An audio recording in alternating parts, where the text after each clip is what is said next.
Good evening and welcome to the Hawarden City Council at Hawarden, Iowa on Wednesday, December 9th, 2015 at 5:33 p.m. All present are staff and council other than Councilperson Tim Kurth. If you wish to address the council tonight, again, open business from the community is 1C. We'll have a number of oath of offices, as you can tell, on agenda item number 3. Standard agenda item number 1A is the approval of the November 18th, 2015 council meeting minutes. Council, you've had those in your packet since Friday. Is there a motion for approval? So moved. There's been a motion by Travis. Is there a second? Second. Seconded by Larry. Further questions or clarifications? Hearing none, all in favor of the November 18th City Council meeting minutes, say aye. Aye. Those opposed? Passes 4-0. Number 1B is approval of claims for payment. We'll start with Payne with questions, please. None. Okay, thank you. Travis, any questions? None, thank you. Okay, Larry, questions? None. Monty, any questions on claims? There's been a motion by Monty for December 9th claims of payment. Is there a second?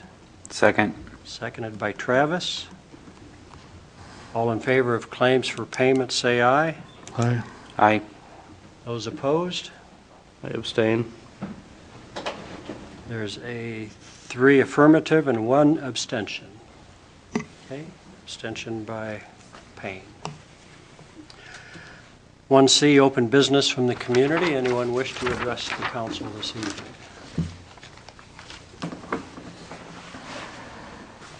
Hearing none, we'll move on then to the mayor's report for Wednesday, December the 9th. Thanks. The city of Hawarden has been a public power community for 121 years, beginning since 1894. We recently received a thank you from the Missouri River Energy Services.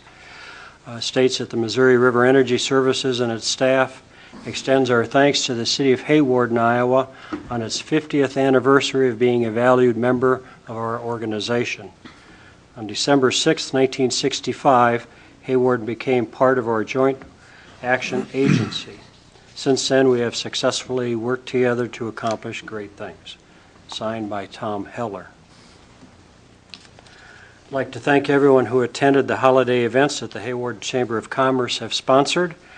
Thanks to those that have volunteered their time for these efforts. Tonight we'll be giving the oath of office to John and Jim and Travis, Matt, and Kathy. Our thanks to them for starting their public service or for continuing their public service on the Hawarden City Council and the Hawarden Regional Healthcare Hospital Board. As we wind down the year of 2015, we want to again thank everyone who volunteered their time to serve on various boards, on committees, and in their churches. It takes many people to fill all of the positions, and we are thankful for each and every one of you.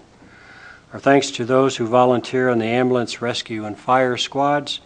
We also have a great group of city employees that help to make everything run smoothly here in the city of Hawarden. We thank you for your dedication to your work and for the betterment of our community.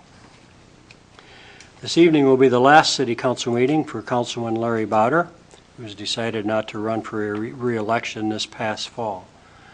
Larry will finish his time on the council after 8 years. This is a lot of meetings. And Larry has also been on the council representatives on the Hawarden Chamber of Commerce Development Committee. Through his time on the council the past 8 years, there have been many great accomplishments in our community, so I'd like to just take a moment to review them. Since Larry got on, we paved the West 10th Street, we paved Central Avenue, we also paved Avenue H and 16th Street. We did the electric overhead to underground project. The Hawarden Regional Healthcare Project is getting started. We did the SCADA system for the water plant, also painted the 750,000 gallon water tower. We've allotted $600,000 in grant money the last 8 years for housing rehabs, which helped to demolish 12 unsightly homes and the Sioux Motel for community improvements. We worked with the Sioux County Conservation to develop the Big Sioux River Recreation South Pit, We recently put in new playground equipment in French Park. We're moving all the utility metering outside, so we will no longer enter residents' homes. We did upgrades at the community cemetery and cemetery mapping, and we have recently become an internet provider. As I mentioned, Larry was a council representative on the Economic Development Board. They went through the sale of the former City Hall Development Depot for commercial use. They did the new Baumgars facility, Sunshine acquisition and expansion. Coilcraft did a 20,000 square foot expansion. Then they also have now recently purchased the Staples building. InWeave expanded into the former dental practice building and the sale of the former Baumgars building for future Mexican restaurant and retail outlet. Also recently the sale of the Spec building. So in the last 8 years of Larry's council time, a lot of accomplishments made here. So we thank Larry for his time, sir. Thank you. You're welcome. As the weather continues to get into winter, please keep an eye on your neighbors and help them if you can with moving snow, getting their mail, or just making sure they are okay. And lastly, we hope that everyone has a blessed holiday filled with joy, family, and friends. A lot of great things, as we have noticed, have happened within our community in 2015. In 2016, will bring forth challenges and opportunities.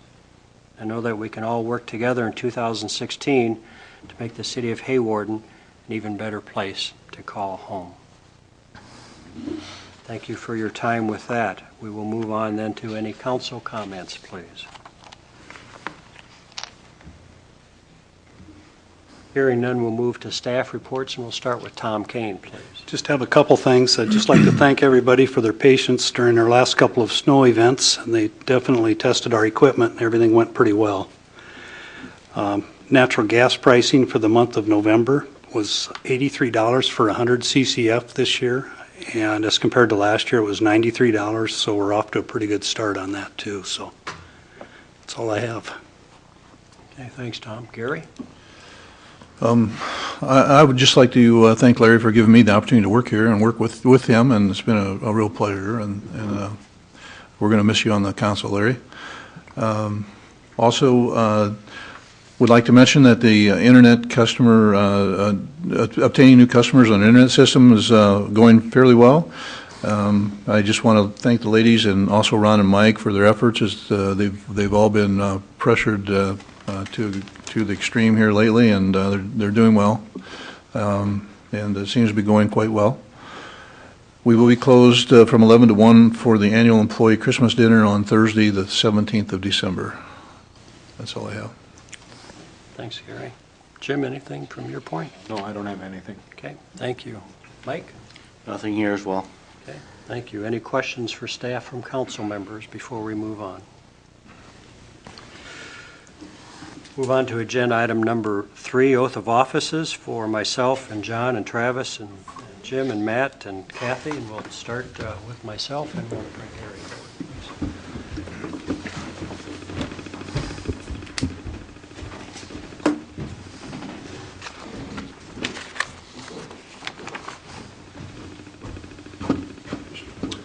Raise your right hand and repeat the oath. I, Rickard R. Porter, do solemnly swear that I will support the Constitution of the United States and the Constitution of the State of Iowa. I will faithfully and impartially, to the best of my ability, discharge all the duties of mayor for the city of Hawarden as now or hereafter required by law.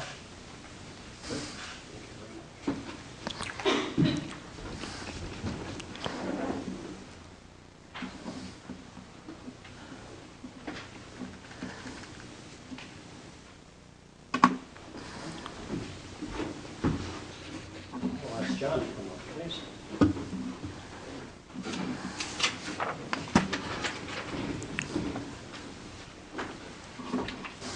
Raise your right hand and read your oath, please. I, John Feldhacker, do solemnly swear that I will support the Constitution of the United States and the Constitution of the State of Iowa, and I will faithfully and impartially, to the best of my ability, discharge all the duties of council member for the city of Hawarden as now or hereafter required by law. Congratulations on the election. Welcome to the City Council.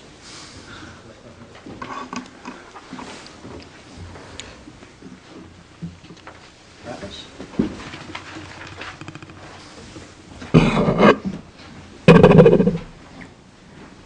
Thanks, man. Raise your right hand.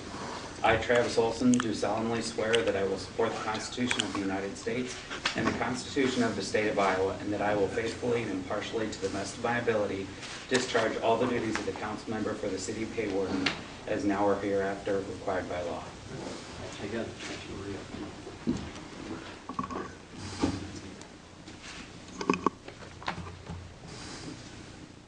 Yeah, we'll bring you up next.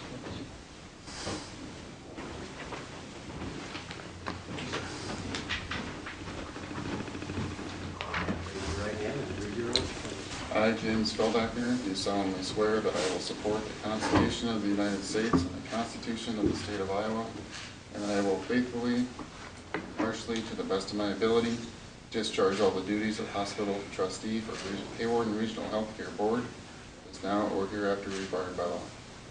Thank you for your service.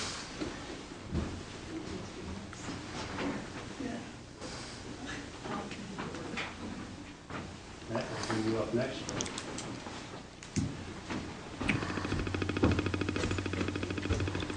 I, Matt Hummel, do solemnly swear that I will support the Constitution of the United States and the Constitution of the State of Iowa, and that I will faithfully and impartially, to the best of my ability, discharge all the duties of hospital trustee for Hawarden Regional Healthcare Board as now or hereafter required by law. Thank you very much. Appreciate your work.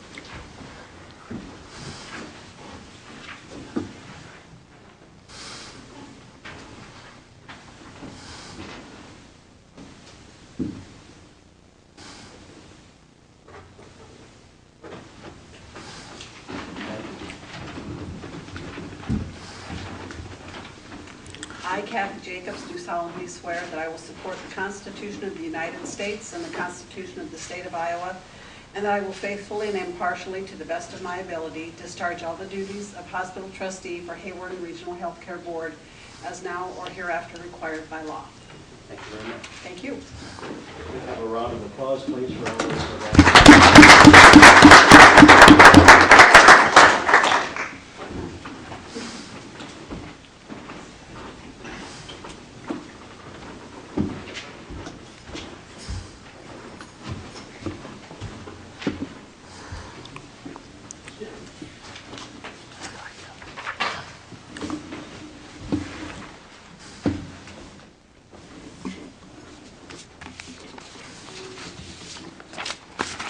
Next agenda item, please, would be a hospital project update by Jason Pullman.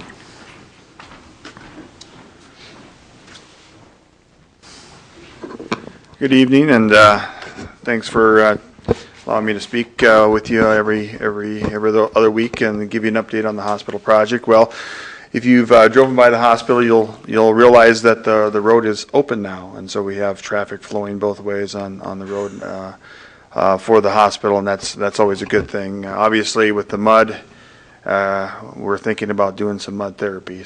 But I don't think we can get that paid for. But we are doing well. The power plant has been switched over officially today. Boyle will be in next week with the excavator to remove the remaining 1936 building and the remaining garage.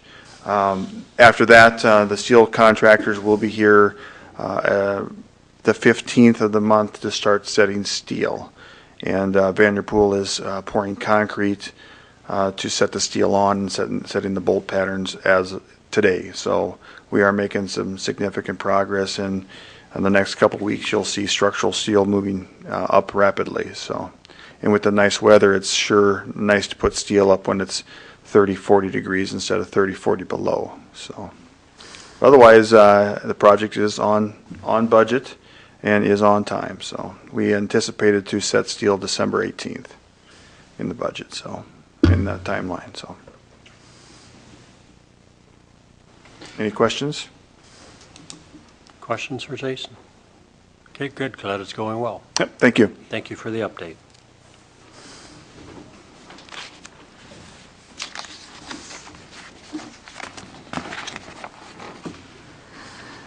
Agenda item number 5 is a review of the Amendment 5 to the S1 Power Sale Agreement with Missouri River Basin Power Agency. And we have Joni Livingston, the MRES representative. Good evening. Thanks for being with us. Good evening. Well, thank you so much for this opportunity to talk to you about the need to amend the power sale agreement with Hawarden. That's commonly referred to as the S1 agreement, so you may have heard it referred to as the S1 over the years. Recently, there have been some changes that will really fundamentally change the way that Missouri River Energy provides power supply to each of our members. And that those changes are what have caused Missouri River Energy to amend our power sale agreement. So those are the things that I'd like to discuss with you tonight and try to explain what took place. First, a little bit of history of Missouri River and the S1 agreement, actually. As you all know, Missouri River is a joint action agency, and that means that we were formed by our members and we are owned by our members. Missouri River was originally formed to help municipal utilities get an allocation of hydropower from the dams on the Missouri River, and that is through what is now Western Area Power Administration. And we were able to do that, and then when those allocations of hydropower were capped in later years, Western Area Power, or WAPA, could no longer provide additional power to the communities. Then Missouri River Energy was tasked with developing new resources to meet the growing needs of our member utilities. When we did that, when it came time to develop those resources, Missouri River Energy was formed under the laws of Iowa. And under Iowa state law, we were not able to finance projects that had participants outside of the state of Iowa. So at that time, Western Minnesota Municipal Power Agency was formed to do the financing for Missouri River Energy on transmission projects and power supply projects. Western Minnesota then continues to be the financing entity for Missouri River. We're their only customer. They only finance for Missouri River. And the S1 agreements then, which were put into place when we started to develop those resources, like Laramie River Station, our coal plant in Wyoming, and the Watertown power plant, when we started to develop those resources, that is when we needed to execute the first S1 agreements. And they're three-party agreements. They're between Missouri River Energy, Western Minnesota Municipal Power Agency, and each of our members.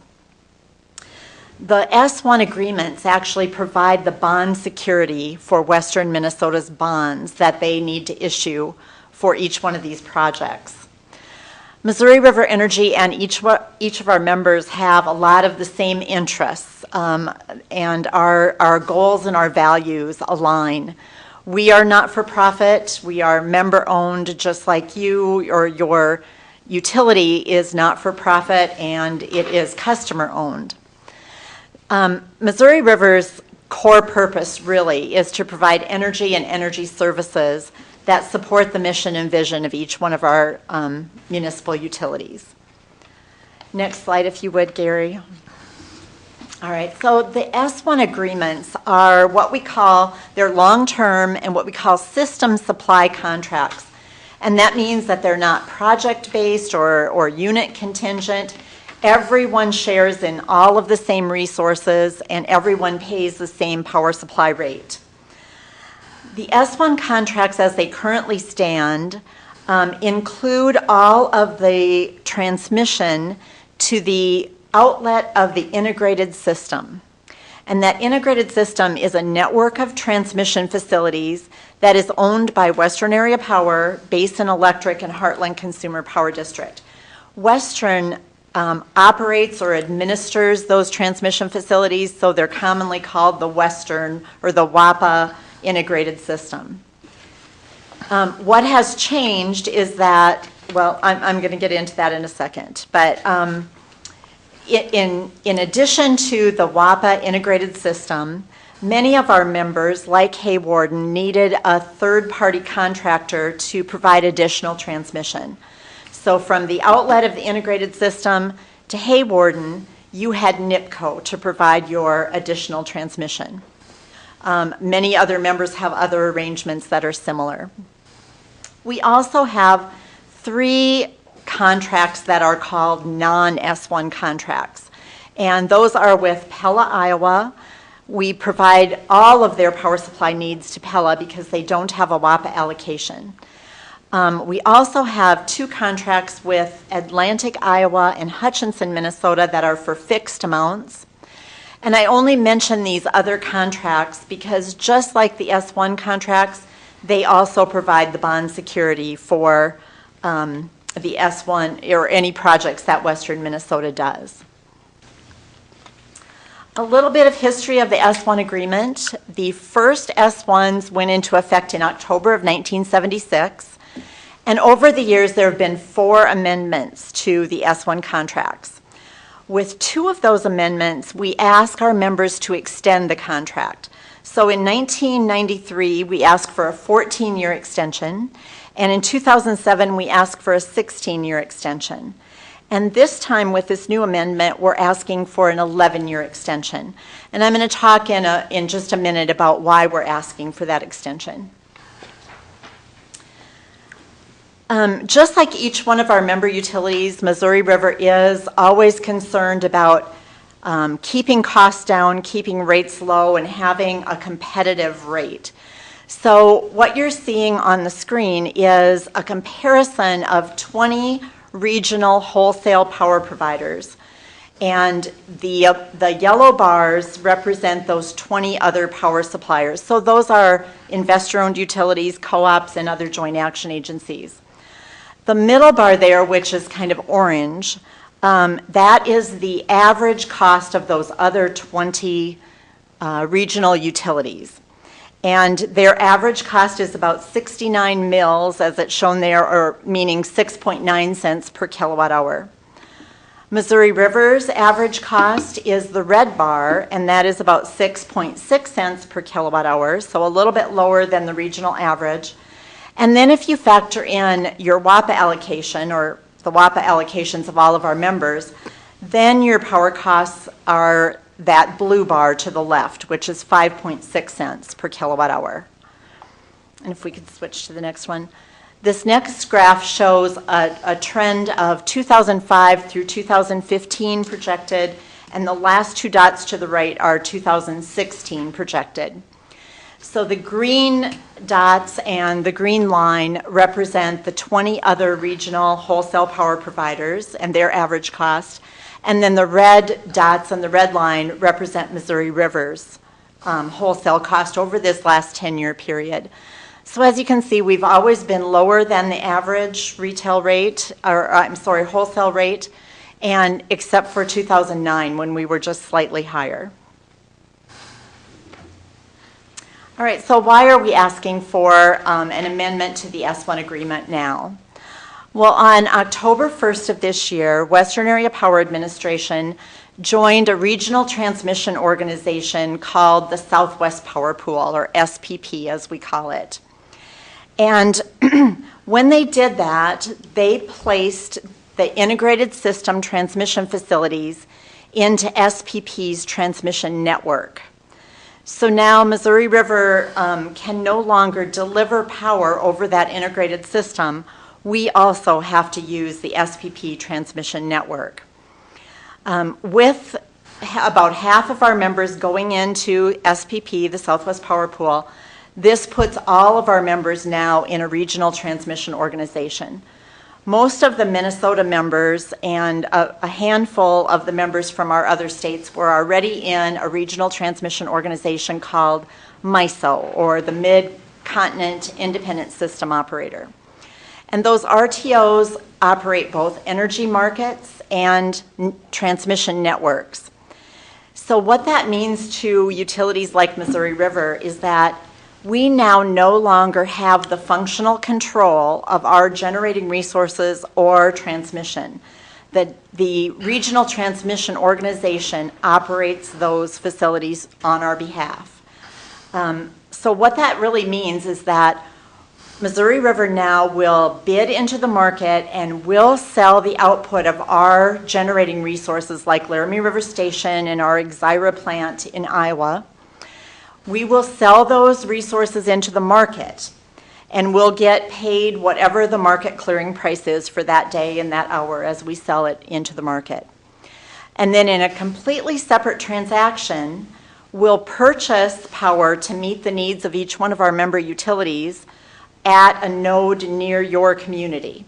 And we will pay that market price for whatever the demand bids are that day. So rather than Missouri River having a contract path to physically deliver the power to Hawarden, for example, using the integrated system, we will now make financial transactions in the market, and that's how we'll supply your power supply needs. Now, Western Area Power Administration made this decision to go into Southwest Power Pool because they really no longer had enough parties to contract with to sell their excess power when they had excess or to buy power when they needed more power to meet the needs of their customers. So they really got to the point where they had no choice. They needed to join a regional transmission organization. And because WAPA joined and we no longer could use the integrated system, Missouri River also had to join. However, we do believe that we're going to have some benefits of being in a regional transmission organization. One of those benefits we believe will be greater reliability, at least protection against system-wide outages, because there's a bigger pool of resources and there is a larger network of transmission facilities that we can call upon. So if something would happen like Laramie River Station going down or an ice storm like we had across Nebraska a few years ago, we will have this network of other resources to rely on. So that's going to give us greater reliability.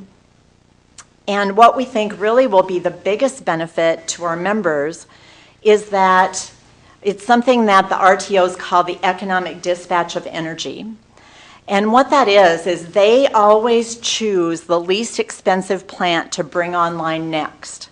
So as the load increases, they will bring on more plants, but they always bring on the least expensive one. So that is going to give our members, greater economic benefit in the market because you'll always have the least expensive resources. On the other hand, Missouri River is also selling into the market, and we may have the opportunity to sell additional generation into the market than what we're doing currently to meet our members' needs. An example is that the Exira plant is a natural gas plant, and so that typically runs now only to meet the peaking needs of our members, so only on the hot summer days, some cold winter days. But we now can bid that into the market every day.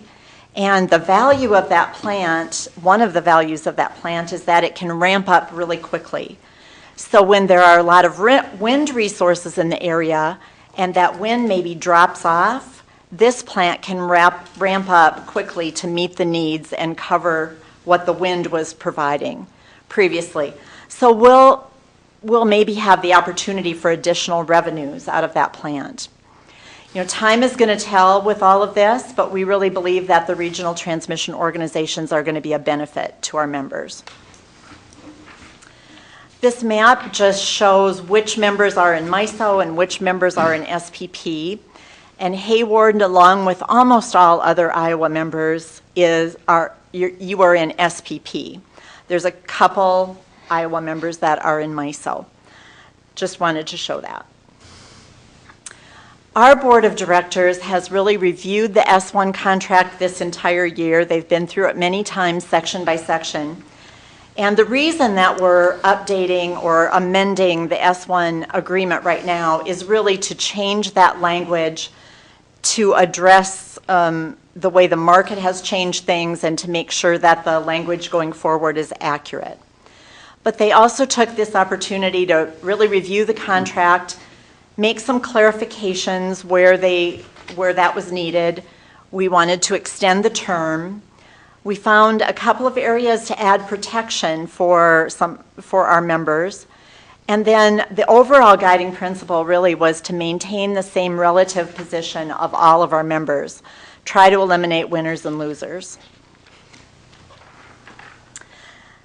So I want to talk a little bit more in detail about some of the key changes to the power sale agreement. The current S1 agreement has language throughout the agreement that talks about the physical delivery of power over the integrated system. So that is one of the key things that needed to be changed throughout the agreement to reflect that there's really no delivery over the integrated system. It's really done now with financial markets. In the current S1 agreement, there are separate sections for power supply and transmission, but still that delivery language is woven throughout the entire agreement. In the market, transmission and power supply are very separate commodities. And so in the new amended S1 agreement, we wanted to make those two very distinct sections because they're very separate now going forward.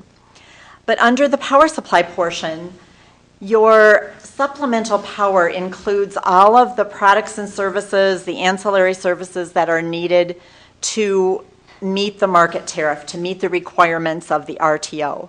That wasn't spelled out in the contract before.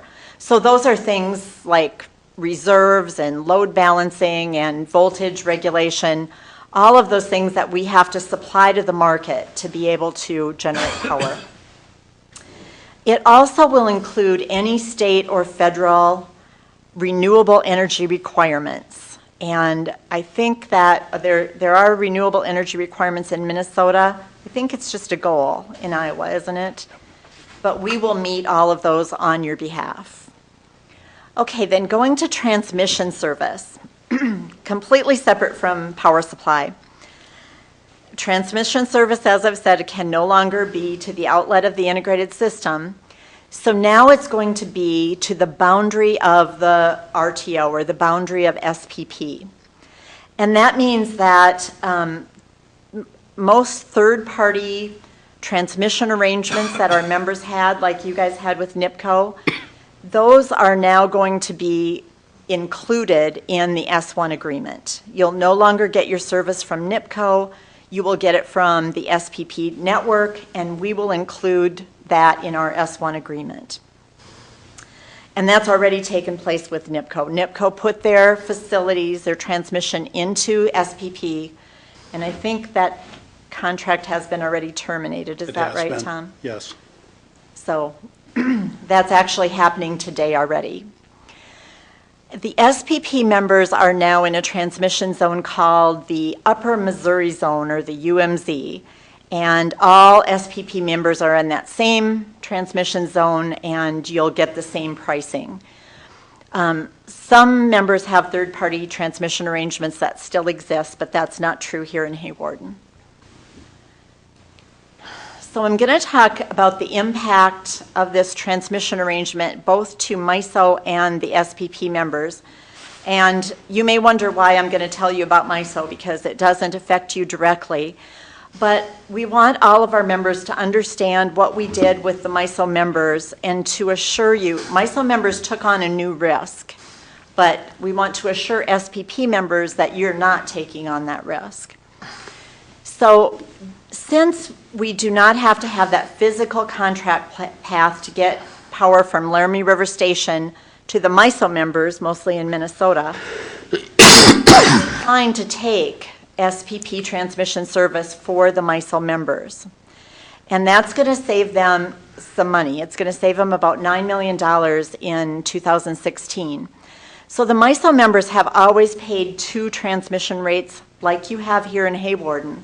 They've always paid the integrated system and their MISO transmission zone.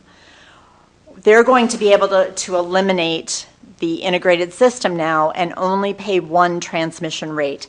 And that's why they're going to have savings of about $9 million. Now what this did is it left about 100 megawatts of capacity from Laramie River Station stranded. We call it stranded, meaning we can't deliver it to MISO even if we wanted to. So what we're going to do is we're going to sell that 100 megawatts of capacity in SPP, and we're going to buy it in MISO to cover their needs.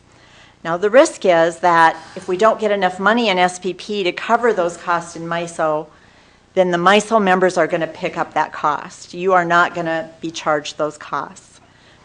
On the other hand, if we can get more money in SPP than we need to pay for the MISO capacity, all of our members are going to share in those revenues. You all own part of Laramie River Station, and you will all share in those revenues. So just wanted to explain that to make sure that you understand how that's going to happen in MISO. In SPP, the transmission impacts are that the SPP transmission rate is higher than the old integrated system rate. And that's because there are more transmission facilities in the SPP network than just that integrated system. And every transmission owner in SPP will get a payment from SPP for the use of their facilities. Now, even though that rate is higher, all of the Iowa members who took service from NIPCO, you will no longer have to pay that NIPCO rate. You will only be paying this SPP rate. So the overall effect to you will be a rate reduction. And I don't know exactly how much that is. Our rate folks. Ours was about $60,000. $60,000 a year rate reduction yes. for you. Some MISO member or some SPP members will have a rate increase, but you guys here will have a rate decrease. So that's great. And Tom, let me ask you, did you guys own any transmission facilities that were placed? No, we did not. Okay, so it was just the NIPCO facilities, which you had a share in, you might say. Right. Okay. All right, so I'm going to stop right there. That's kind of all the power supply and transmission language. And any questions on that? I know this is complicated stuff. We've been working on it for a year, and then I tell you guys in about 15 minutes. So any questions? I'm trying to look smart. There's a lot there. It's the fourth time I've heard it, and I'm trying to look smart, too. Well, believe me, I've heard it a lot of times, too, and I still can't answer all the questions. But then I wanted to just cover a few other key changes to the S1 agreement. One is that I mentioned earlier, we would like to extend the term by 11 years. Your current contract goes through January 1st of 2046, and we would like to extend that through January 1st of 2057. And this is to accommodate future financing. As I mentioned, the S1 agreements provide the bond security for all of the financing that we do on power supply projects or transmission projects. And we have a very strong bond rating right now. When we can continue that strong bond rating with long-term contracts, that helps us get lower interest rates, which helps our overall costs stay down. In addition to that, the longer term gives us a few more years to recover the cost of projects, and that just helps us keep rates down as well, to spread those costs out a little bit. We do expect a couple of other bond issues to go out in the next few years. One is that we have one more bond issue on the Red Rock hydroelectric plant that we're building near Pella, Iowa. So we've financed most of that, but we have a little bit left to finance. In addition, we know that the Environmental Protection Agency, with several of their rules, may cost us more money. We'll need to add and upgrade some facilities at Laramie River Station. And we are planning for that, but we do know that we'll have to have a bond issue on some of that equipment as well. So that's why we're asking for the 11-year extension. One area that we were able to clarify in the contract is called the maximum rate of demand. And what this is each member's option to cap your purchases with Missouri River Energy. Back in 1993, when we did an amendment to the agreement, we added this clause in there so that if members were dissatisfied with Missouri River, you could cap your purchases and you could find a different power supplier for your growth power. The first option was available in 1993. Well, no, it was put into the contract in 1993. 10 years later, you had your first option, and every 5 years after that. So your next option to cap your purchases is 2017. Now, if you adopt or execute the amendment to the agreement, that will take effect in 2017. So we would assume that that means you don't want to cap your purchases. And we're going to push that first date to cap out to 2027. So extending that out 10 years. A clarification in the language, too, is to clarify that the maximum rate of delivery is the lesser of your actual supplemental load in every hour or the maximum rate of delivery. So that maximum rate of delivery is set based on your average peak demand, but you may not use that much in every month of the year. So we would charge you, if you capped, we would charge you either that maximum rate or less if you use less. We also changed the calculation from a 1-year calculation in the year that you would exercise the option to a 3-year seasonal average. And that really is to lessen the effect of a abnormally hot or cold year.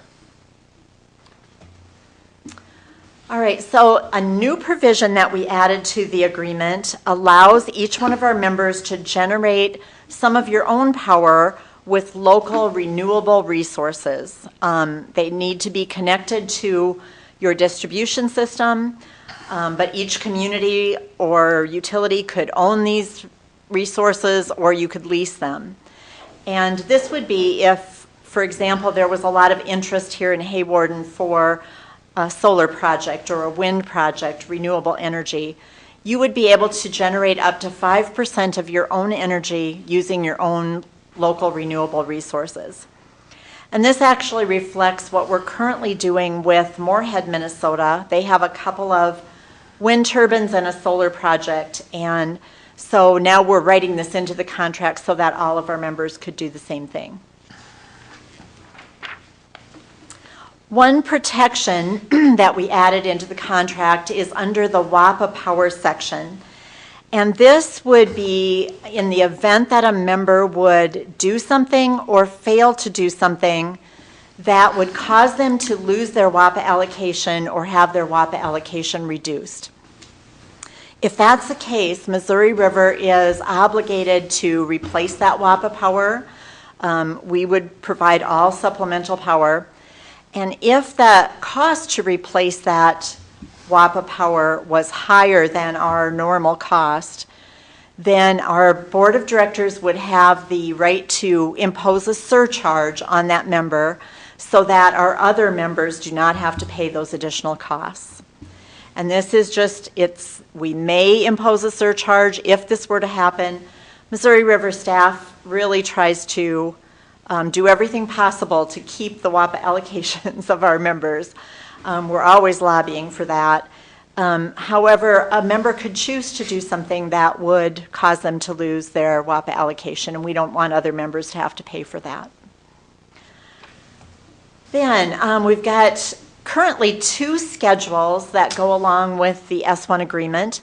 The first one is Schedule A, which outlines the points of delivery and measurement adjustments.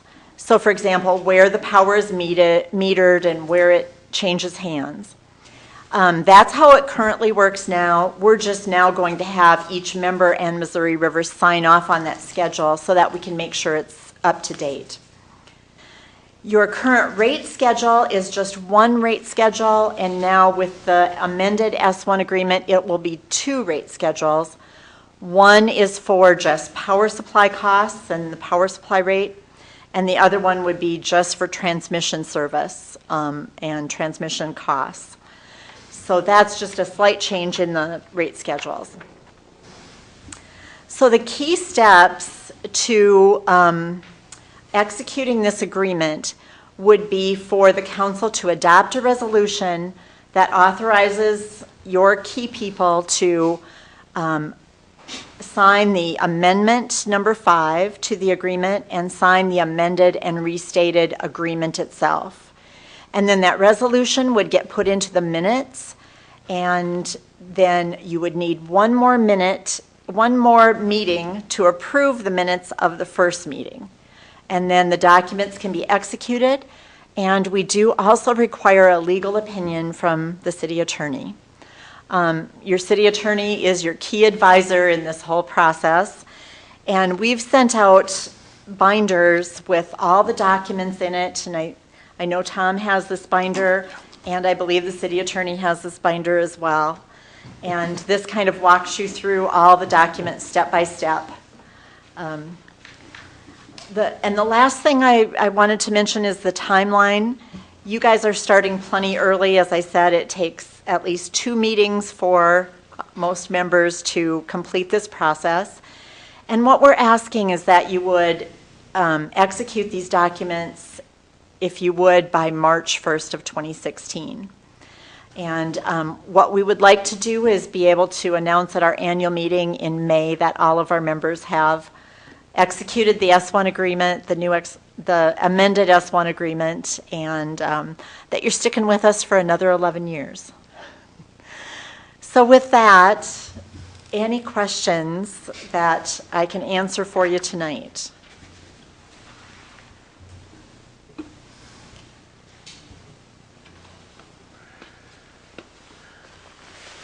If not, that's fabulous, but I would offer that if you do have any questions as you talk about this, or if you have any questions, you feel free to call me and I will get you the answers from our staff at Missouri River. Questions for Joni? Now, please direct them to Joni before she leaves. Correct them for you for the binder legalese.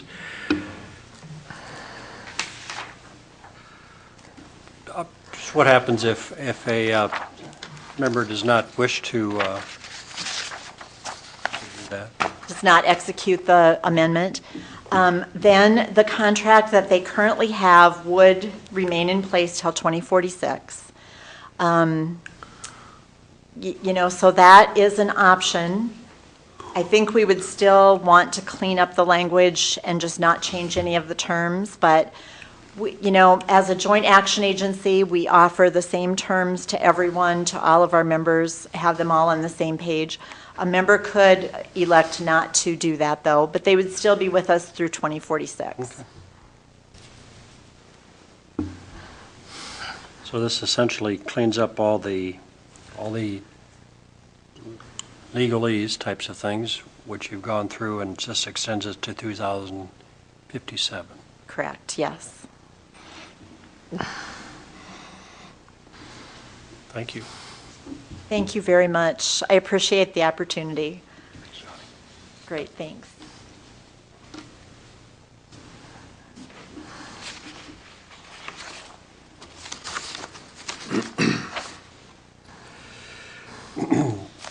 Tom has seen it a number of times. Jim Fickner have seen it a number of times. Comments from City Attorney Wise?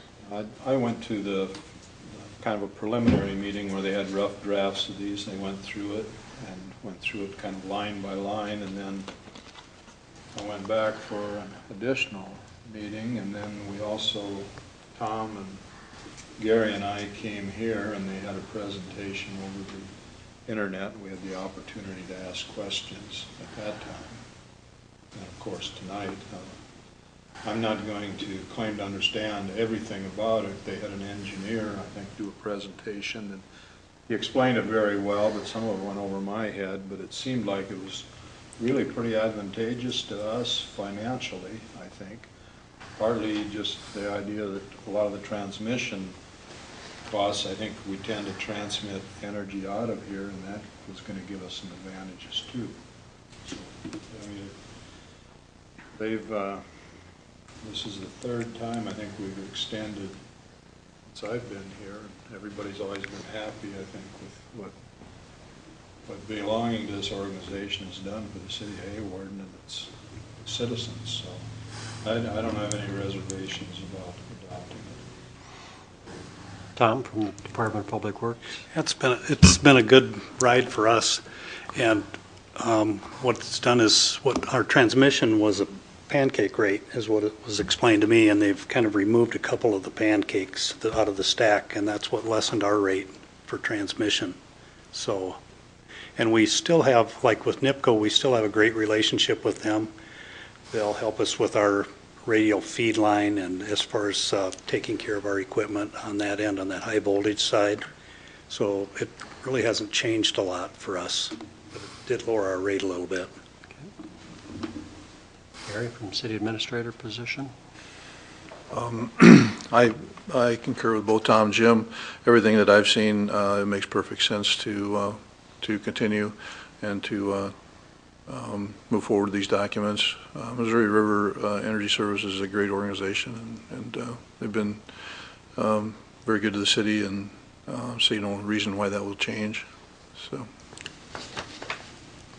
if we're at agenda item number 6, which would be the approval of the resolution 2015-42, which approves the amendment 5 to the S1 power sale. Is there a motion this evening for that resolution? So moved.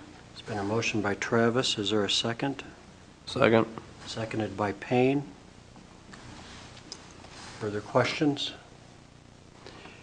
Hearing none, a roll call vote then for resolution 2015-42. Olson? Aye. Harvey? Yep. Allen? Aye. Bowder? Aye. On a 4-0 roll call vote, approval of resolution 2015-42. Thanks again, Joni, for your time this evening.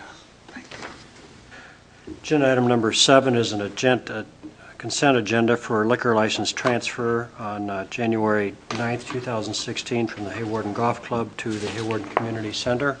Is there a motion for that consent agenda? So moved. Moved by Payne. Is there a second? Second. Seconded by Travis. All in favor of that request, say aye. Aye. Those opposed? That passes 4-0. Agenda item number 8, we're going to be going into closed session pursuant to Code of Iowa Section 21.5, Parent 1, Parent C, to discuss strategy with counsel and matters that are presently in litigation or where litigation is imminent with ACS Networks, where its disclosure would be likely to prejudice or disadvantage the position of the governmental body in that litigation. Our city administrator or city attorney will dismiss himself. He has a conflict of interest. I would entertain a motion to go into closed session. So moved. Moved by Larry. Is there a second? Second. Seconded by Payne. Roll call vote, please, to go into closed session for Section 21.5, Parent 1C. Harvey? Yep. Allen? Aye. Bowder? Aye. Olson? Aye. Hawarden City Council will be now going into closed session, which will be taped.